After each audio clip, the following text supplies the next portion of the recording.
我穿着小短裙、高跟鞋，刚走到一排长腿中站定，就听旁边有人说：“所有女孩站成一排，让谢总挑。”那就他吧，以后他只为我一个人服务，他留下，让其他姑娘都散了吧。新来的销售总监遥指着我，当着全公司人的面口吐芬芳。主席办佳丽众多，仙女如云，但他偏偏翻了我的牌子，钦点我这个平平无奇的美少女当他的贴身秘书。她相貌英俊，潇洒干练，迈着大长腿一亮相就迷倒了一片大龄少女。所以当他指定我为首席秘书继承人的时候，其他落选的姑娘们看我的眼神似乎都不那么友善了。看着一张张失落的美人脸，其实我比他们还难过，仿佛经历了一个大型社死现场。因为面前这个风神俊朗的男人是我的前男友，是个渣男。渣男名叫谢风雨，学霸，校草，传说中别人家的孩子。3年前毫无征兆地把我甩了，离开前没留下一句话，突然就人间蒸发了。我以为谢郎从此是路人，可没想到孽缘未尽，不知道他又从哪块石头里蹦出来了，还成了我的顶头上司。面对他那张帅脸，无数个小暴躁在我心里上蹿下跳。我想质问他当初为什么不辞而别，现在打进我司内部又是什么意思？是来寻仇的，还是来赎罪的？我心里可不止一问3连，但狗命重要，他璀璨生辉的 title 让我瑟瑟发抖。渣男果然开始了对我的报复。我述职第1天，他就丢给我3份 PPT， 让我译成全英文，还特意嘱咐我时间紧任务重，撸起袖子加油干。我气得差点用脚趾把地板抠烂。他明知道上大学那会儿英文就是我的软肋，现在更还给了老师，还毫无道德底线挑战我的弱项，这根本就是公报私仇。看在钱份上，我得控制情绪，上有政策下有对策。现如今科技才是第一生产力，我寻求场外支持，靠翻译软件还一直忙到了夜里9点。我们公司规模不大，福报有限，但渣男来了以后，我终于享受到了公司带给我的福报，一份来自996的福报。渣男每天都变着花样折磨我，他出师有名，打着工作的旗帜把我按在地板上摩擦。从我上班坐下开始，就陷入巨大的忙碌之中。他还不停催命 Kelly， 某某的策划书怎么样了？ Kelly， Triple X 的演讲稿什么时候能给我？ Kelly， 我心态崩了。我就是一个秘书，每天给他打扫打扫办公室，买咖啡，弄报销，对我来说才是本职工作。但策划书、演讲稿却不停向我露出微笑。公司上下现在就属我做表最多，他们现在不是叫我表姐，就喊我表妹。谢渣男每一下都打在了我的7寸上。其实这些我在大学里学过，但当时的我天真烂漫，完全沉浸在爱情的海洋里。现在退潮了，我才知道自己是在裸泳。备受压迫也就算了，谢风雨对我故意刁难，身边同事看我的眼神也渐渐发生了变化。我知道他们这是同情我，毕竟大家都是姐们嘛，我过得水深火热，他们也感同身受。大家都是打工人，谢渣男位高权重，他们敢怒不敢言，只能在精神上鼓励我。我懂，我都懂。今天我带着谢渣男批阅的文案，垂头丧气都回到工位。小姐妹儿 Lily 顿时凑了过来，拍了拍我的香肩，叹了口气。我真没想到，谢总居然是这种人，我那叫一个感动，可不是吗？你说说这是什么世道？我真没想到，谢总那么帅，公司里那么多身材好气质佳的，他怎么就偏偏喜欢你这个体重110多斤的？谢风雨对我的打压，在众多小姐妹儿眼中却是对我的重用。我真想陪他们挂个眼科。我整天忙得像只八爪鱼，自然而然离群众越来越远。开始同事们吃午饭还叫我，但我抽不开身，他们也自然而然就不带我玩了。于是在同事们不是马小就是干锅的热烈讨论下，我只能默默在工位前干盒饭。我感觉自己的职业生涯快要完蛋了，我一边干饭一边在招聘网站上更新简历。这时，一个充满磁性的声音忽然在我耳边炸裂：“别人都出去吃饭了，你怎么自己吃？”我下意识地嗯了一声，忽然意识到了哪不对，一扭头是谢渣男。我吓了一跳，暗暗庆幸电脑是防偷窥屏，要是被他看到我找工作就麻烦了。我抚了抚贫瘠的胸口，脑袋一热就忘了尊卑之分。你不知道人吓人会吓死人吗？他继续盯着我，面瘫是面瘫，但那双剑眉星目还是蛮帅的。唉，我怎么跑偏了？他没有回答，而是又把刚才的话重复了一遍。你是复读机吗？对啊，你给我安排很多活，我只能自己在这儿吃饭了。咦，我明明在控诉，怎么听起来像在卖惨求安慰？那你来我办公室吧。我裂开了，站在原地没动，什么意思？死渣男，连吃饭的时间都要剥夺吗？你能不能让我把这口黄焖鸡吃完再干活？我实在舍不得这口人间美味。他像看着一个智障，你想什么呢？你是让你来我办公室一起吃？哦，我现在连一起吃饭的人都没了，只能和谢渣男对食。谢渣男的午餐是牛排沙拉，难怪他身材管理这么好。再看看我面前这碗黄焖鸡，香是真香，但没有对比就没有伤害。我摸了摸肚子上的肉肉，冰冻3尺非一日之寒，小腹3层非一日之馋。我正自行惭愧，谢渣男已经将餐盒里的牛排一块一块挑了出来，像极了当年大学里把我不吃的肥肉一片片挑到自己碗里的矫情样。我心里微微有点小释怀，虽然他当初不辞而别，但看在他如何奋力把肉都挑给我的态度上，可以考虑眼下接受他的这片好意。终于，他把牛排都挑出来了，我也准备接受他的好意。沉住气，这个时候在死渣男面前一定要沉住气。别再像上学时候似的那么没出息了，看到好吃的就流口水。端庄端庄，我又端又庄。谁知他把牛排拉到自己面前，却把整整一盒菜叶子推了过来。黄焖鸡太油了，你配着蔬菜吃啥？我强忍着才把到嘴边的脏话咽了回去。尽管如此，谢渣男还是成了我每天对食的固定队友。虽然我很介意当年他的不辞而别，但我们现在是上下级关系，我得表现出专业素养。谢渣男也对过往绝口不提，每天中午一起吃饭的时候，话题也紧紧围绕着工作展开。不过这种场景让我眼前有些恍惚，似乎穿越回了大学时代，只不过以前他是把肉都给我，现在却完全反转。女朋友和前女朋友还是有区别的。不过仔细想想，当初他除了不辞而别之外，对我还是蛮不错的。如果他给我一个合理的解释，我这张就船票不介意再登上他这艘破船。000，一阵刺耳的手机铃声忽然响起，打断了我的思路。我一看手机，是个陌生号码打进来的。喂，哪位？我当着谢渣男的面接听电话，一个抑扬顿挫的声音在电话里响了起来。请问您是王小希小姐吧？我是。您是？我们是 X 新集团，在网上看到了您的简历，怪我自己作死，平时习惯把手机铃声调成最大，对方的话被谢渣男听得一字不漏。电话还没挂，他的脸就已经黑得像锅底似的。完了，每次他表情管理一严肃，就总有大事发生。一股无法抑制的怒气从他眼睛里泛了起来，怒气冲冲地盯着我，说他马上当场口吐白沫我都信。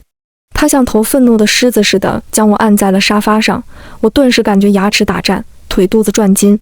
王小希，你这是什么意思？3年前你已经甩了我一次了，这次你还要再来一次吗？我一脸懵逼，这都什么和什么？3年前不是你甩了我吗？听听，这说的是人话吗？当初明明是他不辞而别，现在反过来要咬我一口。等会儿，难道说当年有什么隐情？我正想问个清楚，门外一声尖叫打断了我的思绪。谢渣男和我同时扭头，Lily正站在门外，表情惊恐，目瞪口呆地盯着我俩。我俩的 pose 现在是多么不可描述。从他的角度，谢渣男正骑在我身上。不好意思，打扰了。Lily 像受到了什么惊吓，说话都不利索了。嗨，不打扰，你听我解释。但为时已晚 ，Lily 掉头就跑了。趁着谢渣男发呆，我终于从他身下挣脱而出。他虽然表情阴郁，但终究没说什么，任凭我夺门而出。从他办公室出来，我仍然心有余悸，想到刚才被他压在身下的画面，我居然莫名有点开心呢。我嘴角不自觉地挑了起来，收起芳心乱跳，可一抬头又吓了我一跳。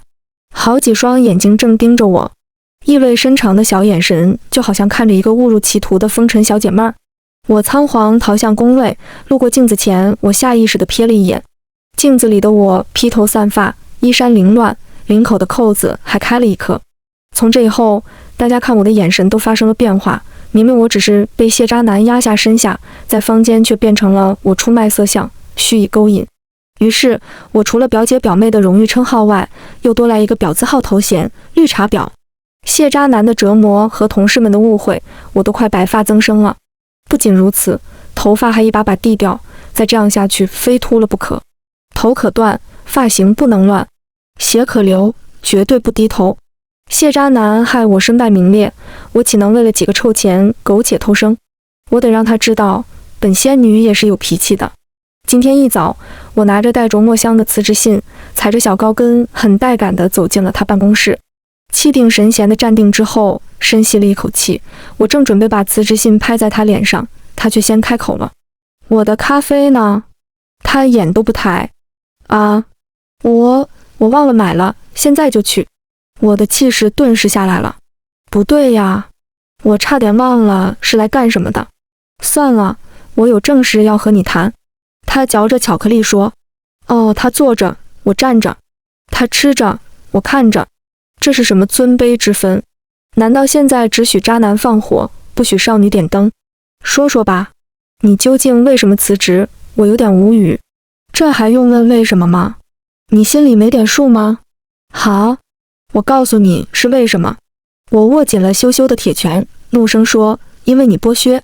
不就是因为我是你前女友吗？你至于处处针对我吗？什么工作难给我什么，这不是报复是什么？”谢渣男脸色有点不好，看来我发挥的不错。我再接再厉，别以为你是老板就可以为所欲为，你也别给我讲什么人生哲理，以梦为马，越走越傻。我告诉你，我现在就要辞职，你也别挽留我，我是不会做金钱奴隶的。谢渣男一脸愕然，我终于出了口恶气。我把辞职信往桌子上一拍，本仙女不伺候了。说完了吗？他问。说完了。那就该干什么去干什么。我是来辞职的，你尊重我一点行不行？工资涨薪20%，年底有13薪，还不快滚？好嘞，那我滚犊子了，是在下输了。金钱让我选择了屈服，但谢渣男的钱可不是那么好拿的。他对我的折磨也变本加厉。今天下班之前，我正筹划着如何安度一个快乐的周末，他却冷不丁流窜过来对我说道：“凯莉，明天来我家一趟。”什么？我没听错吧？去你家？他的目的绝不单纯。这样的案例我见多了。秘书这个职业，要么一身沧桑，要么一身肮脏。本仙女凭着110斤的吨位和前所未有的身材，才在这个肮脏的世界里守身如玉。别以为涨这点工资就想潜规则我。这时，我趁机打量了一下谢渣男。传说中的渣男锡纸烫，50度灰漂染，这恰到好处的性感，典型的高配渣男风。去你家？对，我能不去吗？你不会忘了吧？秘书的工作就是随叫随到，是随叫随到，但可不是睡觉的觉呀。谢渣男就趁着我在内心呐喊的功夫，又说：“我记得你的涨薪好像是从下月1号才生效哦。”我去，我是自愿的，没有人强迫我。谢渣男满意地点点头，临走前还好心提醒我：“对了，明天一早过来，可别穿成今天这样啊。”我一脸莫名其妙，低头打量了一下自己，小西装、小西裤、小皮鞋，怎么了？端庄典雅，知性内敛，说的不就是本仙女我？我明白了，他一定是嫌我穿得太保守了，毕竟当年他最喜欢我穿裙子的样子。遥想当年，他就是拜倒在我钩花蕾丝的超短裙下，明天我再给他封上短裙纱和长腿纱，他不瞎了才怪。嘿嘿，第二天我把高腰小短裙、时髦小凉鞋统统穿起来，从头到脚精致 girl。当我这个精致 girl 出现在谢渣男面前的时候，这厮眼睛都看直了。我有点怕他把我吃了呢。你怎么穿成这样？我一怔，几个意思？这还不满意？嫌长是吗？我往下扯了扯裙子。谢渣男摇摇头，是太短了。我一愣，接下来他又说了句扎我胸的话：穿成这样，怎么帮我换灯泡、打扫家务啊？啊，原来谢渣男叫我来他家，就是为了把我当使唤丫头。事情是这样的，他的房子快到期了，房东最近要带人来看房，他得提前收拾一下，所以就把我喊过来了。他觉得我昨天的装扮太职场了，影响发挥，可没想到我完全会错了意。帮老板干点私活也在我的业务范围之内，他说我以后只能为他一个人服务，可我没想到居然是家政服务。今天的这身打扮的确影响了我的发挥，也辜负了谢渣男对我的期望，我不得不一边扯着裙子，一边挥舞扫帚拖布。生活呀，哭，我都这样了，谢渣男那颗怜悯之心也不泛滥一下，换灯泡这项重任还是落在了我的肩上。上大学那会儿，我女汉子的属性就霸气侧漏，女生宿舍灯泡坏了都是我换，后来渐渐把业务发展到了男生宿舍。遥想当年，谢渣男宿舍灯泡就是我换的。收回思绪，谢渣男已经搬过来了小凳子，一副等着我悬梁自尽的架势。别的秘书跟着老板都是未来可期，只有我是未来可期。我穿成这样上去有点不方便，直到现在我还抱有一丝希望。谢渣男点点头，我以为他顿悟了，可没想到他却不解风情。好，我把头转过去不看，他居然真的把脸扭过去了。我眼含热泪踩到了椅子上，驾轻就熟的换完以后，我怕有什么闪失，下来的时候特意扶着他的胳膊，可这样还是出事了。我下来的时候没踩好，小坡跟被椅子挂了一下，整个人从椅子上摔了下去。啊！这一声还没喊完，谢渣男手疾眼快，一个海底捞我，稳稳当当的把我接住了。扶是扶住了，但他一只手扶住了我贫瘠的胸口，就是他不对了。我脸上开始发烫，他却一点生理反应也没有。看来我贫瘠的身材限制了他的想象力，让他有种两个男人抱在一起的错觉。松开我以后，他还好死不死地问：“你脸怎么这么红？”废话，被你占便宜了，我能不脸红吗？他揉了揉胸口，皱着眉说：“我还没嫌你硌得慌呢，你还赖我占你便宜。”我差点喷出一口老血。我是让你受辱了，但不是让你受辱了。谢渣男不仅长了一张禁欲脸，还禁欲。本仙女被他占了便宜，他却一点反应也没有，好像儿女情长只会耽误他宝刀屠龙似的。不过他还算有点人性，知道中午把我留下来吃饭。只不过午饭也让我难过不已。清一色的减脂零卡轻食，少得可怜的那几片鸡胸肉还被他挑走吃了。有些话我憋在心里很久了，正好借着这个机会吐了出来。你知道现在全公司都在传咱俩的绯闻吗？知道啊。那你难道就不想解释一下吗？就这么任凭他们污蔑我？有什么可解释的？他们不就说你借胸上位吗？这一听就是扯淡啊！下午我继续劳作，谢渣男则像个大爷似的往沙发里一躺玩手机。我这当牛做马，他却一脸沉醉地盯着手机，还能有什么比本仙女更吸引人的？终于，我忍不住问了：“你看什么呢？”看毛片。谢渣男一激动，老家话都整出来了。啥？谢渣男抬头看了我一眼，看毛片啊？怎么了？我当时就裂了。你看就看吧，这么明目张胆干什么？您看的是欧美的还是岛国的？我没好气地问了一句。都不是，俄罗斯的，他从容回答。我下意识攥紧了拳头。死渣男，当我不存在是吗？原来你喜欢这口，难怪对本仙女这么清心寡欲。这时他又发言了，要不你也过来看看。我宛如雷劈，死渣男终于暴露出来了他的本来面目。我救不了吧？这有什么的？说不定你也喜欢呢。他怎么知道我看过？难道以前他悄悄翻过我的手机？我大胆假设，小心求证。你怎么知道我也喜欢？我还不了解你吗？赶紧过来，深入探讨一下。深入探讨。探讨什么？我没理解错吧？这是什么虎狼之词？好，本仙女倒要看看你的口味有多重。我鼓起勇气走过去，可看到他手机画面以后，我却不由自主愣住了。怎么是只猫？畜生！居然连小动物也不肯放过。对啊，不是和你说了吗？我在看猫的照片，我一怔，猫片就是猫片。那俄罗斯的呢？俄罗斯蓝猫啊。我在想要不要养一只呢？谢渣男这时也回过味了。喂，你刚才是不是以为我看什么不健康的呢？我没有。还说没有？你脸红什么？你每次一说谎就脸红，这毛病还没改呢。我拼命捂脸。完了，看来我巫界小仙女的名头是坐实了。我比以前更忙了，因为谢渣男的工作和生活都要兼顾，除此之外还得陪他参加应酬。今晚我就陪他出席了一个饭局，我们想和新谈的甲方建交，所以才有了今晚这个饭局。这是谢渣男入职以后第一个大项目，不容有失。所以本仙女我作为他的首席秘书，陪着他一起出席，同时陪衬的还有几个同事。谢渣男酒精过敏，喝酒这件事只能由我代劳，对方频频举杯，我频频替他挡酒，几番你来我往，弄得甲方大哥都不乐意了。甲方大哥一脸不高兴，谢总，你怎么一杯也不喝？是不是不给我面子？我赶紧陪笑，我们谢总不会喝酒。不会喝可以锻炼吗？吃饭不喝酒，人生路白走。他对酒精过敏，他对钱怎么不过敏啊？甲方大哥说话开始难听了。谢渣男一皱眉，表情有点不乐观。我太了解谢渣男了，只要他一皱眉，就准有不好的事情发生。陈哥，我们谢总就酒精过敏，还会我替他喝吧？甲方大哥也不是什么善男，说了声好呀，然后要了一个大海碗，倒了满满一大碗啤酒。你把这碗酒都干了，我就把字签了，我脑袋嗡嗡的。刚才我直接吹了一瓶啤酒就够难受的，现在又给我整了碗啤酒 Max， 我压力山大呀。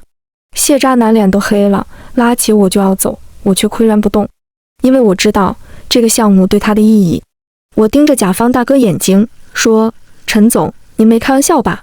要是真把这碗酒喝了，您就和我们签合同。后来的事我就断片了，醒来已经是第二天的事了。醒来以后，我才发现不是在自己家，房间很大也很整洁，全然不像我那个猪窝。我一脸的匪夷所思，难道昨晚谢渣男把我送到了酒店？不对呀，我总觉得这间屋子有些熟悉。我脑袋乱得像团浆糊，半天才反应过来，这是谢渣男的家。妈呀，能不眼熟吗？前几天我才过来打扫卫生，那个灯泡还是我换的呢。我摸了摸身上，松了口气。T 恤和裙子还在，身上也没有被侵犯过的痕迹。我利利索索地下了床，要找谢渣男问个明白。居然趁着本仙女喝醉捡尸，把我带回来又不动，我是几个意思？我就这么让你一点产生邪念的欲望都没有吗？我冲门而出，却被厨房里袅袅的饭香震慑住了。你醒了，一定饿了吧？饭很快就好了。谢渣男听到响声，看了我一眼，语气难得温柔了几分。他居然在做饭。我眼前恍惚了一下，时间好像退回了3年前，心里的小暴躁一下就控制住了。很快，一小碗粥，一份蛋炒饭就摆在了我面前，他还在亲手为我切橙子。他不仅把我捡回家，还亲手下厨，这要是传出去，解释不清了。昨晚晚上，我开口有些迟疑。昨天晚上合同拿下来了。哦，哎，谁问你这个了？我怎么会在你家？我又不知道那你住在哪，只能先把你带回家了。我忽然想起来，昨天还有几个围观同事，忧心忡忡地问：昨天你把我带回家，同事们不知道吧？怎么可能不知道？当时都看着呢。我顿时觉得炒饭不香了，他们就眼睁睁看着。不止，他们还帮我把你扶到车里呢。你死沉死沉的，我一个人哪弄得动你？从此，我与谢渣男有染的传闻被锤得死死的。同事们现在对我的态度却好极了，谁见到我都笑脸相迎，生怕我在谢渣男耳朵旁边吹枕头风。这就是他们想多了，我倒是想吹枕头风呢，可我也得有机会啊。这次我护驾有功，我想着谢渣男用几个臭钱把我打发就完了，可没想到他居然让我搬到他的办公室里面办公。这是怎么样的恩宠？在同事们眼中，绿茶婊做到我这个境界也算人生巅峰了，毕竟日夜相伴可不是谁都能做到的呢。他们眼中的荣耀，对我来说却是痛苦的开始，因为谢渣男不仅自虐，还虐我。今天我刚拿出一袋奥利奥，他就开始絮絮叨叨：你怎么还吃啊？体重管理不要了吗？我晚上吃的少，就喝粥，白天零食不断，晚上喝粥装蒜。说完，他就把薯片拿走了。但凡我的零食，只要被他看见，绝对逃不开被洗劫一空的厄运。在我成为吃货这条不归路上，谢渣男成了最大的绊脚石。都说识时务者为俊杰，谢渣男在这方面根本就不配和我这个吃货做朋友。自从那回我替他挡了酒以后，谢渣男对我的态度比以前好些了。现在下班还知道开车把我送回去。下班晚是晚了点，但能每天享受专车待遇也是蛮不错的。我有点怀疑他想和我重新开始，因为他除了每天送我回家以外，我这个午饭小伙伴在吃方面也越来越顾及我的感受。偶尔我想吃麻辣烫、麦当劳犒劳一下我清心寡欲的五脏庙，他也会陪着我去。就算这样，但我还是很讨厌他。谁叫他当年不辞而别，现在也不给个说法。我本来想找个机会问问他当年是什么情况，要是真有什么特殊情况，咱也不是不能理解。但和他同一个办公室几个礼拜了，他除了嘴欠之外，其他聊的都和工作相关，以至于我一度觉得，似乎只要工作才能让他高潮。但很快我就否定了这种想法，因为没过几天，他就又招了一个助理。上班第一天，差点闪瞎我的狗眼。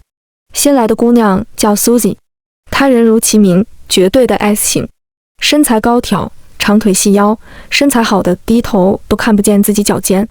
拿她做参照物，我果然只是谢渣男的使唤丫头，他真正喜欢的其实是奶妈。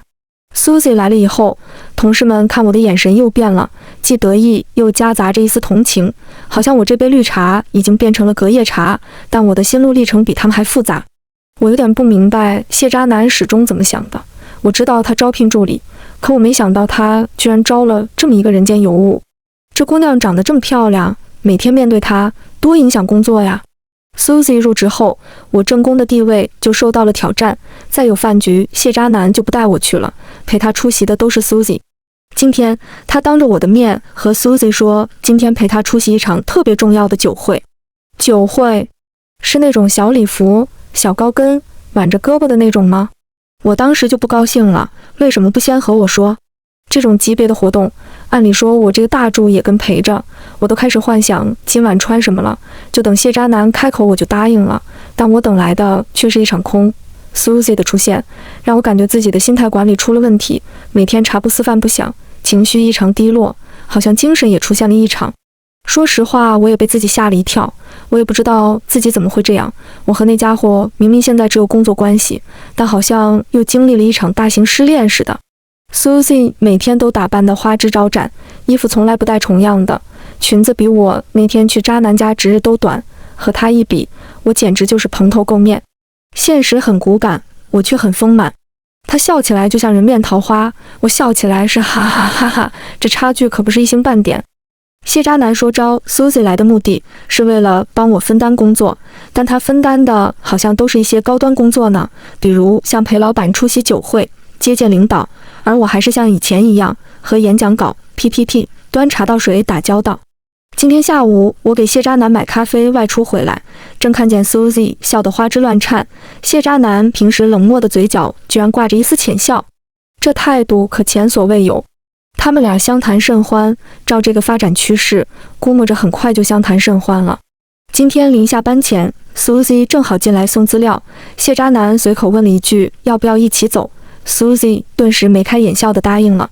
我凤心不悦，就 Susie 那双大长腿，后座那么窄能放得下吗？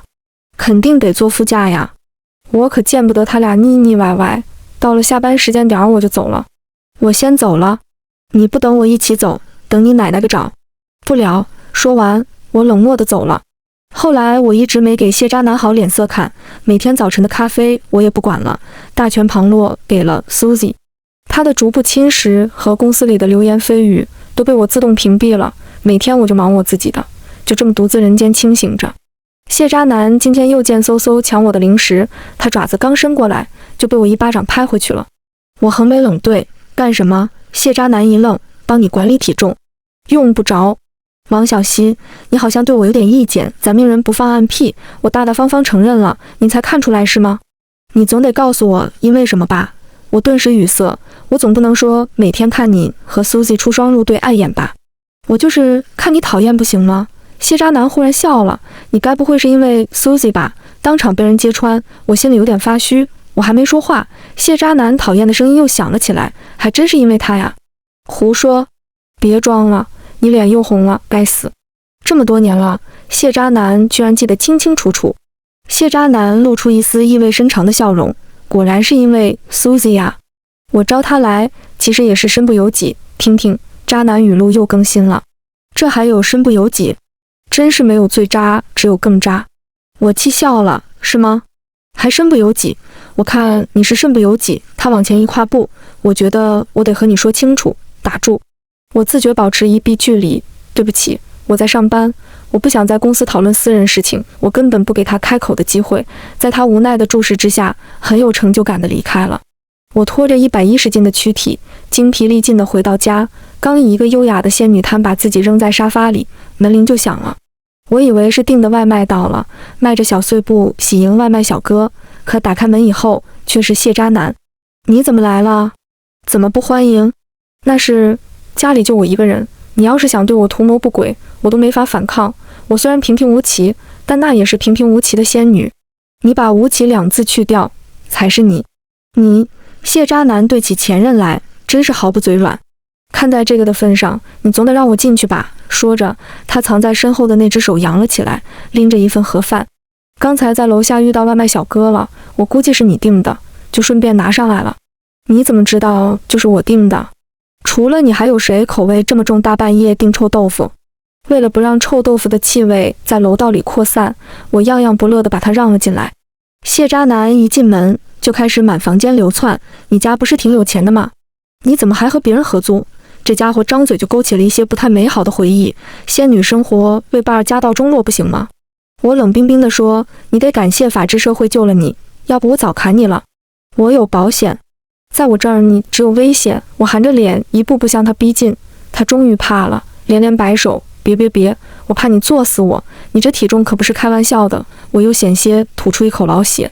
好了，先别生气了，咱们先吃饭吧。什么？你还有脸留下来吃饭？谢渣男可不想和我分享臭豆腐，他亲自下厨，还就地取材，把冰箱里剩菜剩饭重新加工。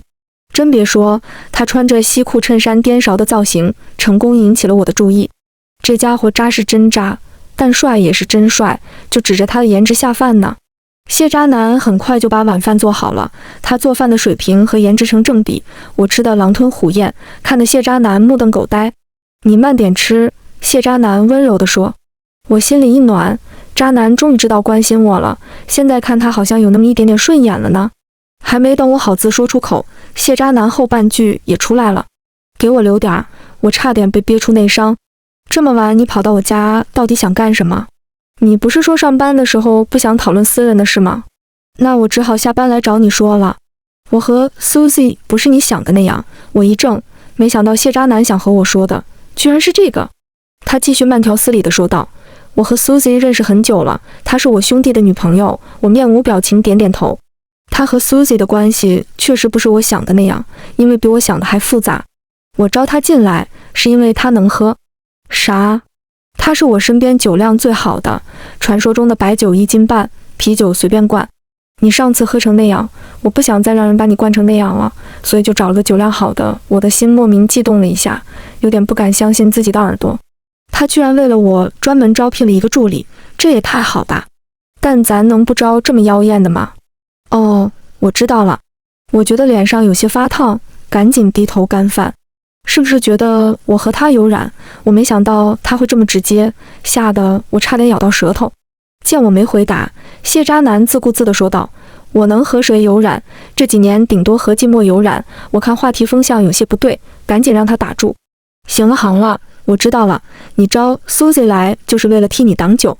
对啊，只不过你给他安排了很多工作。什么？比如说像买咖啡这种。谢渣男的友善提醒让我恨不得用脚趾把地板抠烂。Kylie， 您说。谢渣男一声召唤，我迅速进入了工作状态。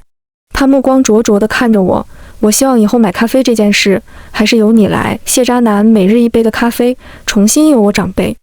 自从知道了谢渣男和 Susie 是清白的以后，我忽然觉得工作又重新变得美好了。工作冲我露出笑容，但生活却向我露出了不太友善的一面。我那位合租2年多的小姐妹找到了男朋友之后，果断弃我而去，要我独自面对5000的房租。本仙女有点无力承担，找合租已经成了我的燃眉之急。本仙女不喜欢和陌生人住在同一屋檐下，于是我决定从内部下手，反正公司有很多找房的小姐妹，和她们合租。很快，我找合租的消息就不胫而走，终于引起了谢渣男的注意。你在找合租？午饭时间，谢渣男问我。是啊，这个问题引起了我的惆怅。交房租已经迫在眉睫，但依然还是我独自面对着人间疾苦。找到合适的了吗？没呢。你有什么条件？我想借机气死谢渣男，故意说男的，必须是男的。谢渣男脸色果然有点不自然。我继续补刀，我就想找个长得帅过金城武，气死吴彦祖，腿长1.5米的绝世大帅哥，怎么样？是不是很气？谢渣男的脸色居然出乎意料的平静。你要是想说我就直说，拐弯抹角的有意思吗？距离交房租倒计时还有1天，这么惨也就算了，谢渣男又让我去他家干杂役。事情是这样的，谢渣男的房子到期了，他说他又找到了新房子，叫我过去帮忙搬家。我心里是拒绝的，但考虑到接下来很有可能要靠他的接济度日，我只能忍了。谢渣男其实请了搬家公司，根本没有我表现的机会。我问他搬去哪了，他也不说。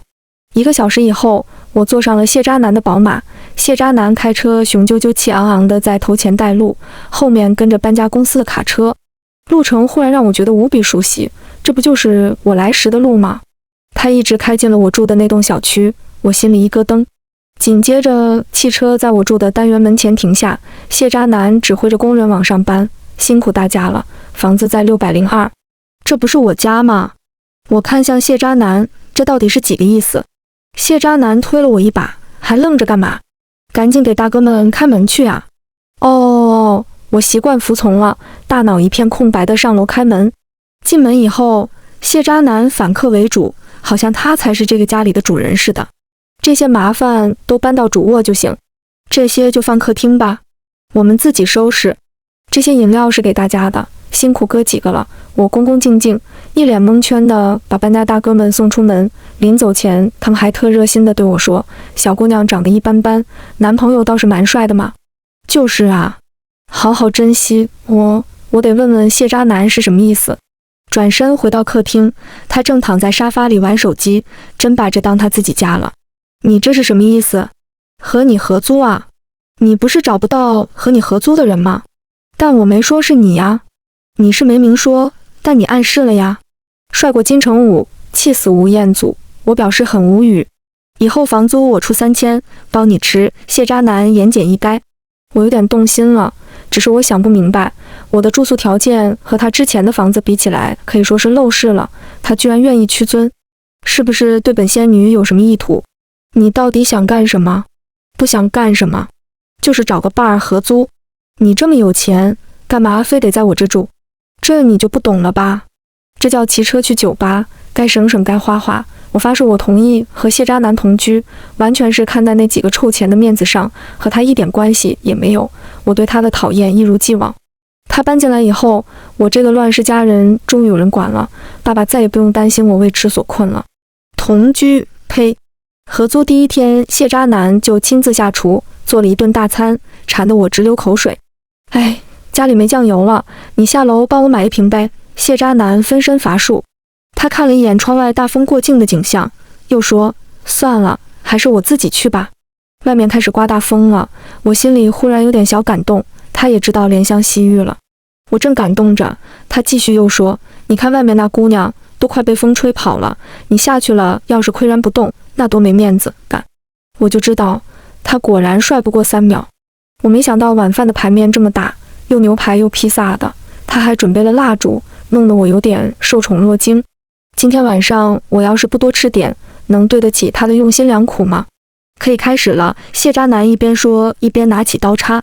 等等，我喊了一声停，打开手机的美颜相机递给他，先给我拍张照片，这么有纪念意义的时刻，怎么能不留个纪念呢？我摆了个造作的造型，谢渣男看了看照片，满意地点点头，还真别说，你照片比本人好看多了。虽然受了点小打击，可一点也不影响本仙女的发挥。谢渣男都已经停下来了，但我还在吃，这方面我绝对轻松 KO 他。他现在看我的那个眼神，就像在看一头不能宰的猪。上大学的时候，他就爱管我叫猪，没办法，谁叫我有着猪猪同款雪白肌肤、傲人翘臀和慵懒俏皮的气质呢？